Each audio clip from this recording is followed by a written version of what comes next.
Hello, this is Larry Atsef from Hinsdale Magazine, and today we have the privilege of interviewing Dawn McKenna. You've probably heard the name, Dawn McKenna Group. And we're going to have an interesting conversation because she is a very interesting person. Let me start out by, at the beginning, that's usually a good place to start. Uh, Thanks for sitting down with us, of course. I've looked into LinkedIn and some other sources to get a little background on you. And um, to start at the beginning, what were some of the people that influenced you when you were growing up? Obviously, your mom and dad. And how did they influence you? That's a good question. Well, thanks for having me, Larry, and it's a pleasure to meet you. Um, I would say my mom and dad had a huge impact on me. I think at the beginning, my mom was very into, how do I say this? Hustle will get you everywhere. Like pure hustle, outwork everybody. They were really big on work ethic, but my mom was also kind of an interesting person. Um, she was very big on making sure you always look the part, and you need to look the part first, and obviously you need to execute and um, be who you say you are. But she was very big on presentation. Um, from whether she would be entertaining somebody or making a meal, or say my sister and I were going to go shopping. I mean, we had to like have makeup on and dress nice. I mean, she was very big on that. My mom was. My dad was very big on outworking everybody around you. And they basically, nowadays you're not supposed to tell your kids you're the best. You can do whatever you want. You're not supposed to kind of um, do that. And my parents did that. And so by the time my age of reason was just like, say, 8, like I really did believe that like I could do anything I set my mind for if I wanted to do it. And it's kind of interesting because my mom passed away at 52 before I started my career, because I started my career late. I mean, I was a stay-at-home mom. And, I was a designer before I was a realtor. But to be honest, from a decorating standpoint, like I would help friends in Hinsdale and kind of do things like that. I had a great eye, but by the end of the year, like I probably could buy a handbag. So it wasn't like an amazing contribution to my family income, but I learned a lot. And it was interesting because I do believe, it's interesting you start there. My mom, like I said, passed away at an early age, and she never saw me really take off like this. And I do believe that there's she is the higher being out there constantly over my shoulder going, you deserve that, get on that, or hey, you probably should have worked harder on that one. I Oh, do believe that she had a lot of influence on what actually wound up happening. what a great combination Yeah. to help bring you up. That, that that's that's a good way to start. Um, you know, uh, as I was going through your information, you made a big point in LinkedIn of the fact that you were an interior decorator as a freelance. Now I'm getting a little understanding of that because apparently that's one thing your mom did and you tagged along. Is that how it happened? It's exactly how it happened. I mean, for sport, we would go to open houses. And I mean, anywhere. We could be in Palos, Orland, downtown Chicago. We would just go to open houses and kind of look around and see what was going on. And then we'd go to department stores. And my mom used to always say, people talk about high low and like, getting a very beautiful antique and then mixing it with IKEA. That was like what my mom's jam was. And so we would go to department stores because she would say that's where you're going to learn really true design, because they're doing it from a commercial space. They have to scale, but every beautiful department store or like Dior, they're cutting edge. They're seeing that in Europe first. So I remember the first time I ever saw Macassar wood, which is like the wood that looks like It's like a tiger. It's got like real burl parts to it. I'll never forget it ever. It was Marshall Fields on State Street, and it was their first like antique run, and we went there. I might have been. It was right. We were going to have lunch at the Walnut Room, and by the way, my parents came from very modest means. My mom was a homemaker, and my dad was a school teacher. So like they would save to make these real, true experiences happen. So that And was I a real event, remember, a real yeah, event to go to Marshall Walnut Room. yeah, it was a big deal. And I remember seeing this Macassar Bombay table. My mom's like, that's Macassar wood. Touch it, it's high gloss. And I just remember these things, and that was very influential early. So people always say I was an English major at U of I. I'm not like a licensed ASID designer, but I learned from experience more than application. Now, did your mom eh, help people with home decor and interior design? Was that something she literally went out and did when she had She time? didn't. No, no, she didn't. But this is interesting. The first time Leslie Hindman had her auction, there was a news flash on Channel 11, and my mom was like big on Channel 11 and WGN and whatever. And we went down there, and she waited in line. And in my house, I still have it, and it's a double horse head mirror. It's got a mirror in the middle, and it's a double horse head. And I'll get a picture for this article, because it was the first thing she bought through Leslie Hyman, and it was the coolest thing. And I thought, my dad was like, what are we doing? How much is this? Do they take credit cards? I mean, we were very modest, but she kind of knew. So no, she didn't do it for a living. She probably could have, but I was born and raised on the south side of Chicago. We moved a lot. First Bridgeport, then Marquette Park, then Oak Lawn. And none of the people that, we were surrounding ourselves with, I mean, everyone was just trying to like stay afloat and work hard. Sure. Design wasn't a thing, but it's Okay. interesting because in Oak Lawn, I remember as a young girl saying, oh gosh, I want a bungalow. I want a brick house. I love those tri-levels.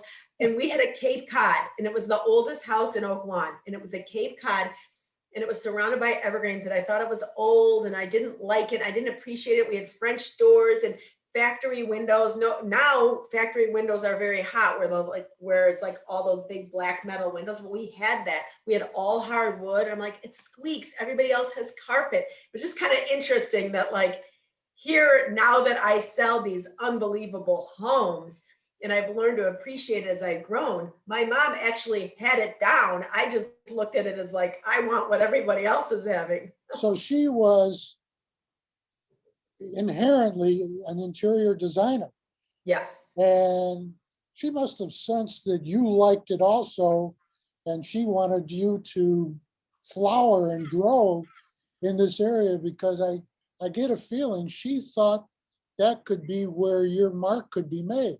Is that Well, about it's right? interesting you say this, because so my dad has 2 master's degrees, and my mom graduated high school, but she never went to college. And at the time, maybe my sophomore year of high school, I met my husband, who now is my husband. He was my high school sweetheart, and he went to U of I then, and I wanted to go to U of I. And my mom said, I think college is such a waste of money on you. I had to pay for it. So I would have had to take loans out. My parents did what they could to give me something, but there was no way my parents could have afforded a college education for me. And while most parents now would absolutely encourage their kids to go to college, I'll never forget my mom saying, Dawn, anything you touch is going to turn to gold. You love sales. You have this electric personality, and you're really going to find what you're looking for outside of college. So I think you should get a loan and start your own business, because I think 4 years of U of I education is a waste of money, but do what you want. So I did go to U of I, and here I am. Look, I sell look at houses for money. look at that. Look at that. My son went to U of I the same time you did. He made, Really? oh yeah, he graduated in about the same time you did. And I asked him if he knew the Jenkinson name. He said, I don't recall. I was a Phi Delta, And He knows me. He'll know me. He'll know oh me. my I was a God. DG. Okay, well, you're Delta Gamma. So Yeah. I told him that, and he said, the name doesn't ring a bell, but we may have crossed paths sometime or another. Yeah, no, Phi Delta, I lived in Bromley. So your son was right behind me. Is he like 52? Is he about 52? Yeah, yeah, yeah. Yeah. He lives in the Grange Park. He's got 6 kids. What's And his name? What's his name? Andrew Atsef, Atsef. Okay. Well, here's the thing you gotta tell Andrew. I was a DG. My husband paid for it. I told a white lie to him. I said I really want to like expand my horizons. I don't want to just have my friends from the South Side. And he's like, why do you want to join that place? I said, don't worry about it, but can I borrow $150? That's all it costs. He's still paying for that now, but at any rate, no, Fidel's, one of his best friends is George Arnold, and he probably knows your son. That could be. That was one heck of a house, and his brother, his younger brother, also was a Phi Delta. So I've got 2 at U of I, and my daughter went to Indiana. She was a turncoat. Oh. Anyway, I'm just kidding. She's a great teacher out in Naperville. But this is all about you. So let's get back to you. Here I am listening to you, and I found out in looking in your background, you went to Mother McCall, Yep. and you're in their Hall of Fame. Yes, that was something, I have to say, and that was a very, very very emotional for me because my parents took out a second mortgage My so I God. could go there. Now you had a sister? Yes, my little sister's in Downers Grove. There was just 2 of us, and she's 8 years behind me. Oh my gosh. Yeah. Well, that's where my younger son and his wife live with their family in Downers. Anyway, to get back to this, you went to your college at your high school at Macaulay. You must have done well there. I was a hard worker. This is interesting. With my kids, we really focused on grades and doing the very best you can and putting the work in and all that stuff. And like I said, my dad was very big on academics and do what you say you're going to do and stay on top of things. So from an innate standpoint, I don't know, I'm not that bright. I mean, I'm good enough, but I worked hard. So I never, like at Macaulay, I would study 2 hours a day, or like in college, I never missed a class. Like I was one of those that, I mean, it helps too when you paid for it, because the last thing you want to do is repeat it. But remember, outwork everybody. So I got to where I was, I think for a lot of reasons, hard work. But it's interesting. I did do well there, but I have to say, going there gave me like a ton of confidence because I could do whatever I wanted to within the 4 walls. I felt like, and there were a lot of teachers that mimicked the same, I think, mantra that my parents did. Like, you want to be a scientist, go do it. Yep. You want to be a professional model, go do it. I mean, it was pretty empowering place for a woman. Everybody comes to forks in the road, and an important one for you after U of I was that job at Northern Trust. How did you, with a liberal arts major in literature, work your way into the floor of for high trading, high income trading for Northern Trust? So this is what happened. So this is a funny story. So at U of I, again, my boyfriend, who is now my husband, was there, and he's a year older than me. And he's got the total different opposite brain. He's like very, very smart, almost has a photographic memory, doesn't have to do much to get those A's. So I was freaking out about math, freaking. And I'm like, oh my God, the calculus, I'm not going to get the grades I want, blah, blah, blah.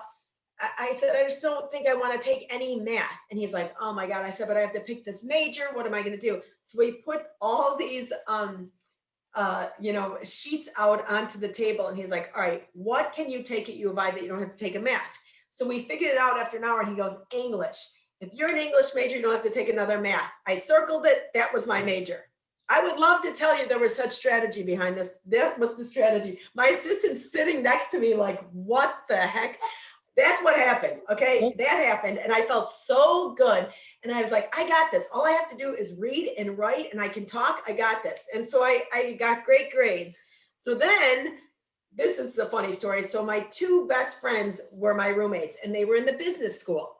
And remember, I didn't have two parents that said, oh, you should be an accountant or, oh, you should be in finance. My dad was a school teacher and my mom was trying to raise good kids, but like, I wouldn't say they were the most sophisticated in terms of future in money. And so the word finance or learn a skill, like that was never a thing. I don't know. My parents never said anything to me about it. So I was like, well, whatever. I just want to get in and out of here in 4 years with straight A's because that has to be the right formula. So what happened is I worked at the Chicago Board of Trade. So my husband went down there for a job and I said, wait, I want to go with you. Like, what is this? And I thought it was electric. Oh my God, it was like so fast paced. And I mean, it was like Rodney Dangerfield and Caddyshack. I felt like it was like, I'll take 2 of those and 2 of those. And I was like, and right away, I was like, excuse me, sir, like, do you need a clerk? Like, I want to work here. They're like, yeah, we'll take you. So I got the job. You got the job because of your enthusiasm more than your background. But right. Oh yeah. No, it had had, nothing to do with that. It was more like, who is this girl? And so I worked there for 2 years in high school and 4 years in college. really? Summers and the holidays. And what happened was I was the only woman in the wheat pit, which is the grain room was predominantly all men. And the women were on the phones, but no woman was necessarily in the pit at the Chicago Board of Trade at that point. It was very, and if it was like, you were my father, or I was with my brother, it was a family member. And it was interesting. I learned a ton.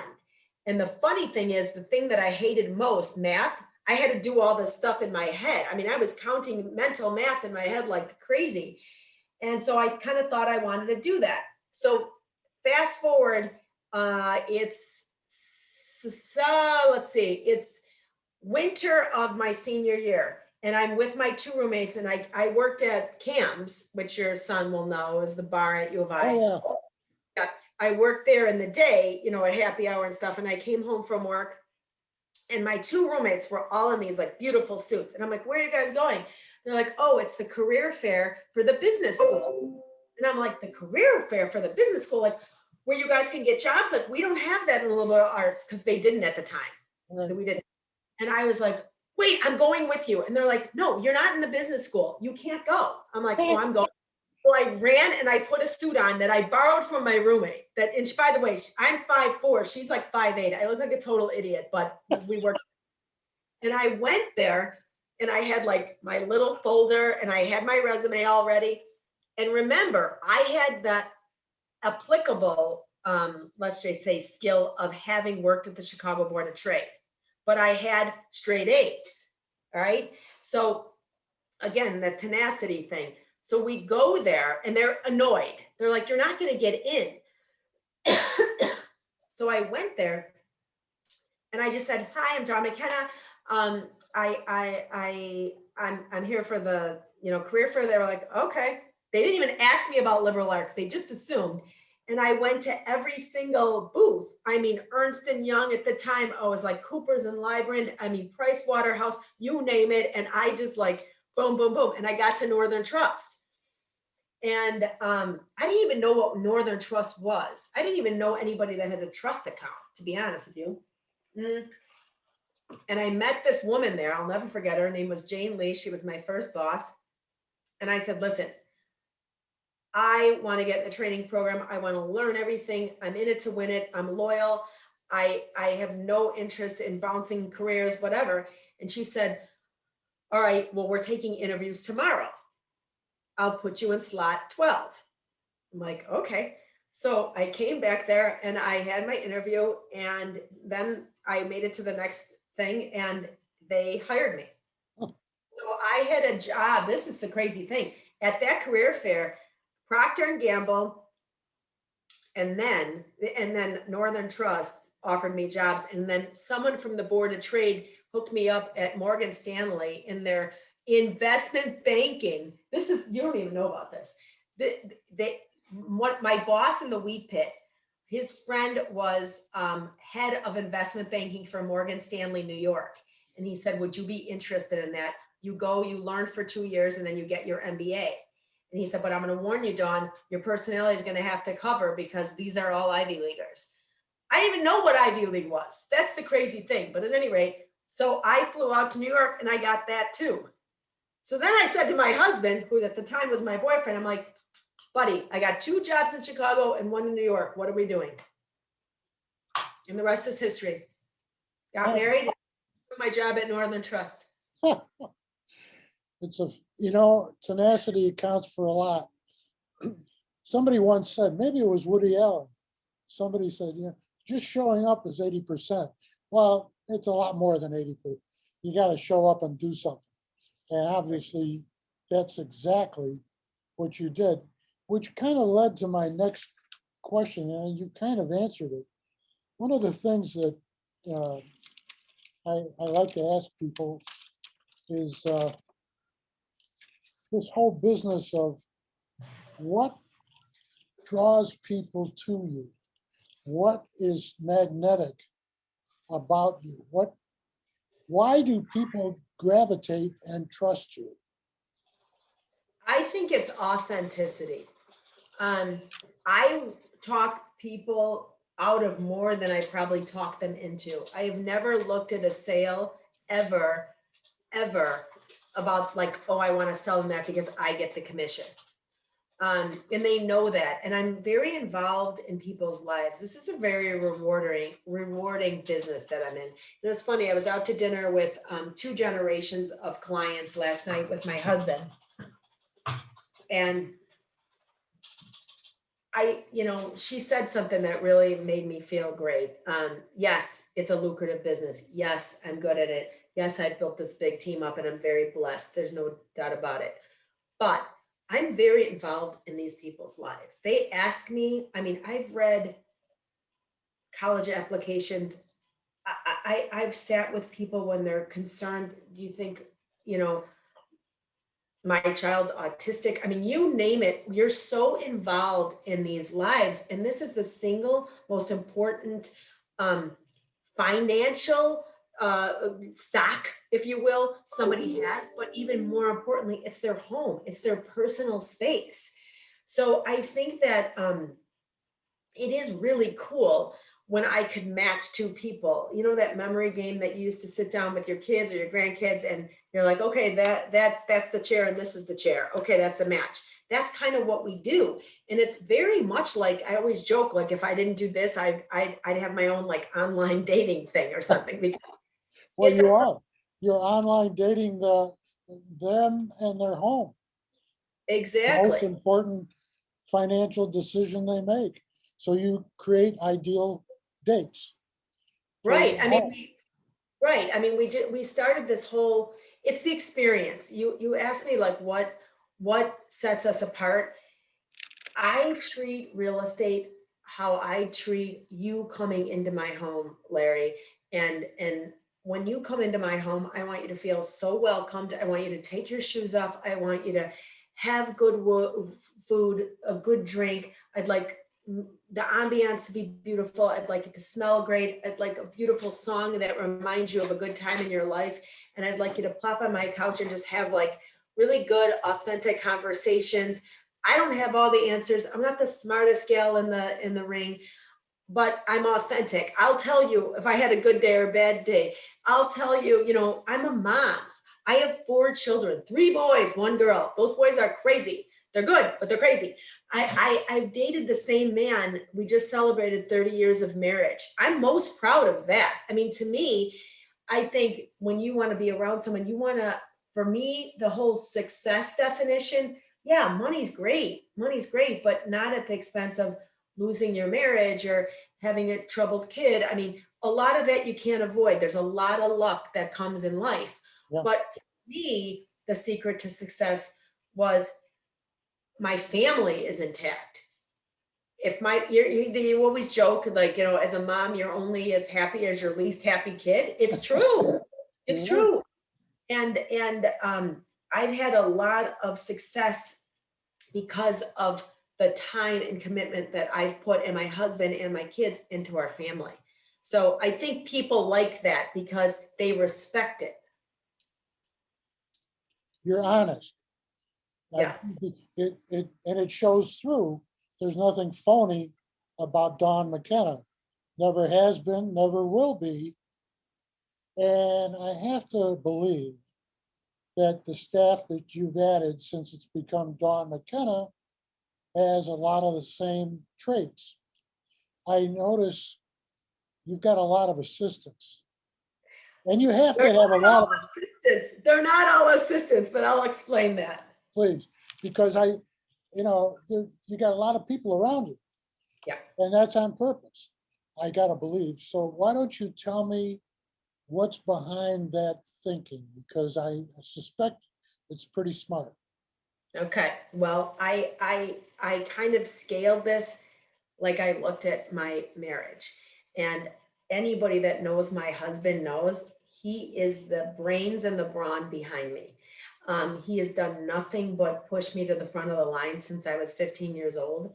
And he doesn't work for me. He is a lawyer. He's got his own gig. But he's really helped me understand what I have here and what I've accomplished and how to scale it. And I learned that early on, I was good at one thing. I know how to make connections and I know how to sell. But all the other parts that go into this job either are not my favorite or I'm not great at. So what did I do? I surrounded myself with people that are smarter than me and better than me at their jobs. And that's how this has scaled. And that's why we're so successful. There's no way in this world that I would be this successful and this would flourish without the people around me. There's no way. My first listing, I came into Coldwell Banker. I had an 8-year-old, a 6-year-old, a 4-year-old, and a 2-year-old. The truth is I wanted to buy a couch, Larry. We bought this big, huge house and I was in design at that point. So I was at Holly Hunt in the March and there was a $20,000 couch. I wanted it so badly. My husband said, "What the heck is wrong with you? $20,000 couch? It's crazy. Okay, we got to take one room at a time on this house." And I'm like, okay, what could I do? And I thought, oh my gosh, if I sell one house, that's $1 million, 2.5%, that's 25 grand. I could buy that couch. So he stayed home for that week. And I said, I want to take this test. Oh my God, I was a nervous wreck about taking that test. But anyway, I passed it in 5 days and I became a realtor. And I went to Coldwell Banker because I always felt it was a little odd to me that a managing broker would be my competition. I wanted to go where the exposure was massive all over the world. And my manager was there just to support me, not necessarily to compete with me. So I thought, I'll go to Coldwell Banker. So when I went there, I went in there with my 4 kids and said, I'm not taking this that seriously. The truth is, I want to buy a couch. How much does it cost to join here? Okay, here you go, $2,000 or whatever it was. And I walked out. And the next day, 2 of my friends, and I'll never forget this, called me. And one was going through a really hard time in her life. And it was a very, very painful time in her life. And she had a $4.5 million house and said, I don't trust anybody else. I want you representing me. I want you to be at the front door. You've got a great eye. You look great. You're smart. I trust you. And I feel safe. Will you come over to my house and tell me what I should do? So my first listing was $4.8 million. Okay. And I doubled size. Nothing like starting at the bottom. I know. So what happened was I didn't know how to put a listing into the system. I didn't know how to do any of that. And by the way, Larry, I didn't even have a computer, by the way. And I still don't. Like the computer I'm on right now is Barry's. I use my phone for everything. Okay, so anyway, so I went and this woman, and she's still with me, and you're gonna be aghast at this, but her name is Ann Weimler, and she was my first assistant, and I hired her 2 weeks into the job. I hired her before I hired a full-time babysitter, by the way. I didn't even have a babysitter then. And she was there, she's 82 today, and she is still with me part-time. She refuses to retire, which I'm thrilled. She makes sure that my I's are dotted and T's are crossed still. So I said, I want to sell, but I don't know how to do all this. She's like, I don't want to sell, but I know how to do all this. I said, okay, what do you need to make every year? She told me. I said, fine. And that was almost 20 years ago, and she's still with me. And then when I started getting bigger, when we would get when I had 12 listings at the time, we did a deal with this woman, Lillian. She was on the other, she was the other broker on the other side. In fact, it was in LaGrange. And one day I came in and Ann and her were sitting together, and I said, oh, and Ann said, do you remember Lillian? I said, oh, I did a deal with you. You were at a different agency.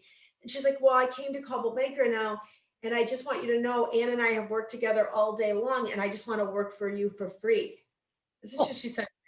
I'll work for you for free. I really want to learn. I love your energy. I love Ann. And I said, you're never going to work for free, but yes, you're going to work for me. So those two ladies and me killed it for 15 years. What's your name again? Lillian Nawas, Lian, Nawas is Nawas. And then the other lady's name is Ann Weimler, ANNE WEIMILIER.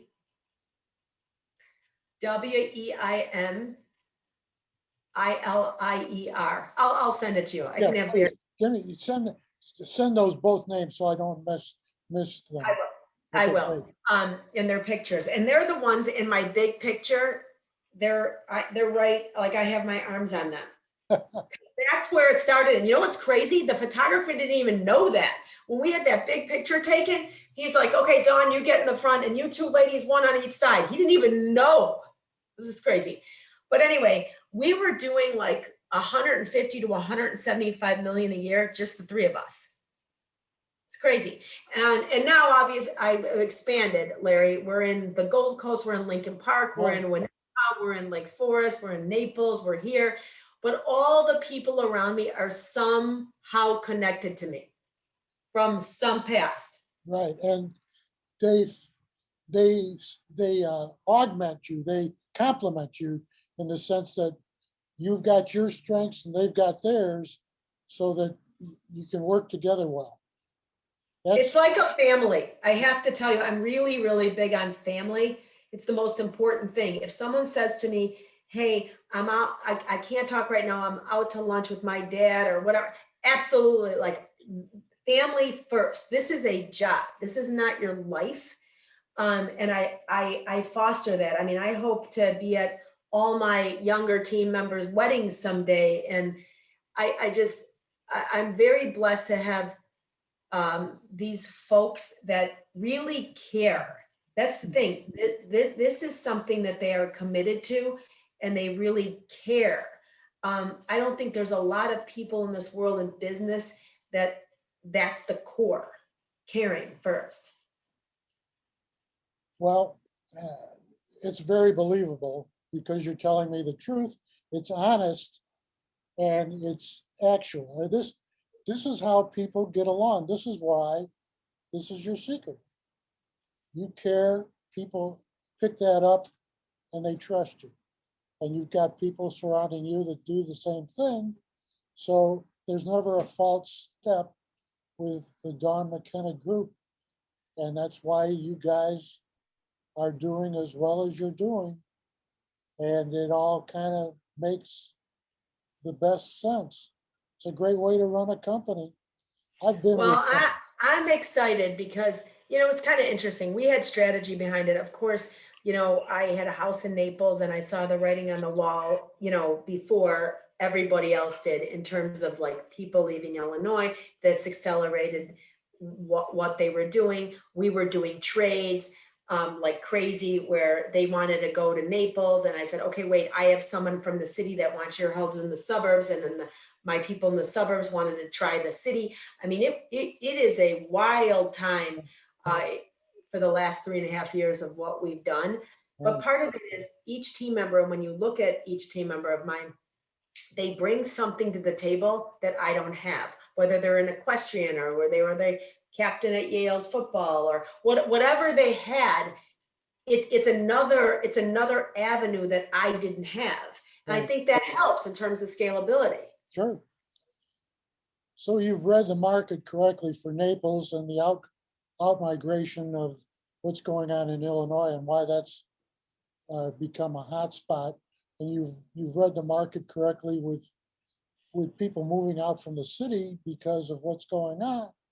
I wrote an article for the magazine last year about what's going on with all the trucks and construction in Hinsdale because of the remodeling boom. And of course, everybody's been upping their houses, adding value because they see what's going on. They want to make a killing. They may want to retire and move to something better. So this is you've been on trend. You've read the market properly, correctly. And now that explains Naples. That explains getting people. Some people do want to go back into the city. There's a lot of people. It's interesting. We have the #1 rental team in the state. And what we do is we have a group of post-grads that pitch to Notre Dame, Michigan, Northwestern. And what people don't understand is we'll take anything. Like, yes, of course, we have some of the most luxurious listings you've ever seen. But if you need a rental for $1,000 a month, no problem. Because for me, that is fueling future business. Absolutely. We want to, and I always say, I always think of it as like a nest. We see people at the Dawn McKenna Group when they're, buying their first nest, filling their nest and emptying their nest and everything in between. So now we have this huge network. I mean, the thing I'm really most proud of this year in terms of from a business standpoint is we are the #1 team amongst every team in the entire state, not just Coldwell Banker.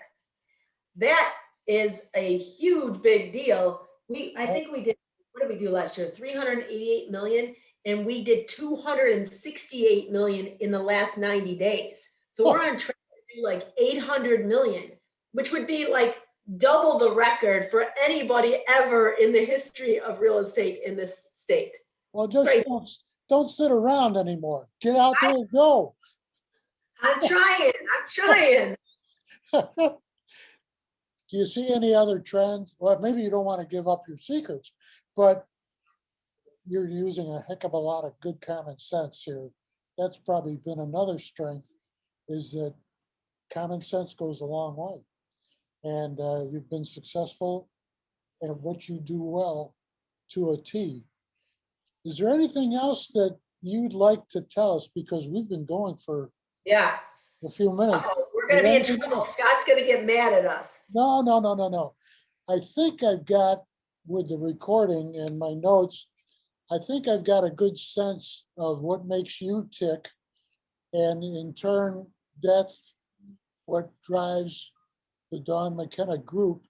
So what I'm going to work on is putting this together. And I understand from Jackie that there's some nice photos that you've got of you and family that I'd like to have you forward to us so we can put this together so that we'll have you on the cover. And we would look forward to this. I hope you enjoyed the little article I wrote about the lady pilot. Oh my gosh, I read this and my assistant said, hey, this is kind of what, and I thought, what the heck am I on this for? This lady is like amazing. She's like, oh my gosh, she's flying planes. And I thought, wow. He's got to dig deep for me. I mean, yeah, great. House is funny, big deal. The key thing about all this is we wanted to salute women and make a tribute to women during the month of May, which is a natural. And we wanted to talk about women who are stay-at-home moms and are very good at that, a very critical job that needs to be done today. But there are others who want to go beyond that, and some become a pilot, and some stick their nose in the real estate business, not knowing a darn thing, but knowing how to negotiate from the trading floor and coming in with a burst of energy that people just can't say no to. And it just starts from there. Well, I think I've got enough to work with. And if it's okay with you, we're gonna put this to bed now. And I'll be working on writing this in the next day or so. So I'll get back to you with what I've put together. Well, this has been enjoyable. I've appreciated the time. I think I've got a handle on what makes you tick, and that's going to come through this article. It was a pleasure to meet you. You are so sweet. And if you need anything, believe me, I can talk for days. So I'm happy to help you anyway. And I really appreciate you guys featuring me. And it's just an honor, and I'm grateful. Thank you. Well, thank you.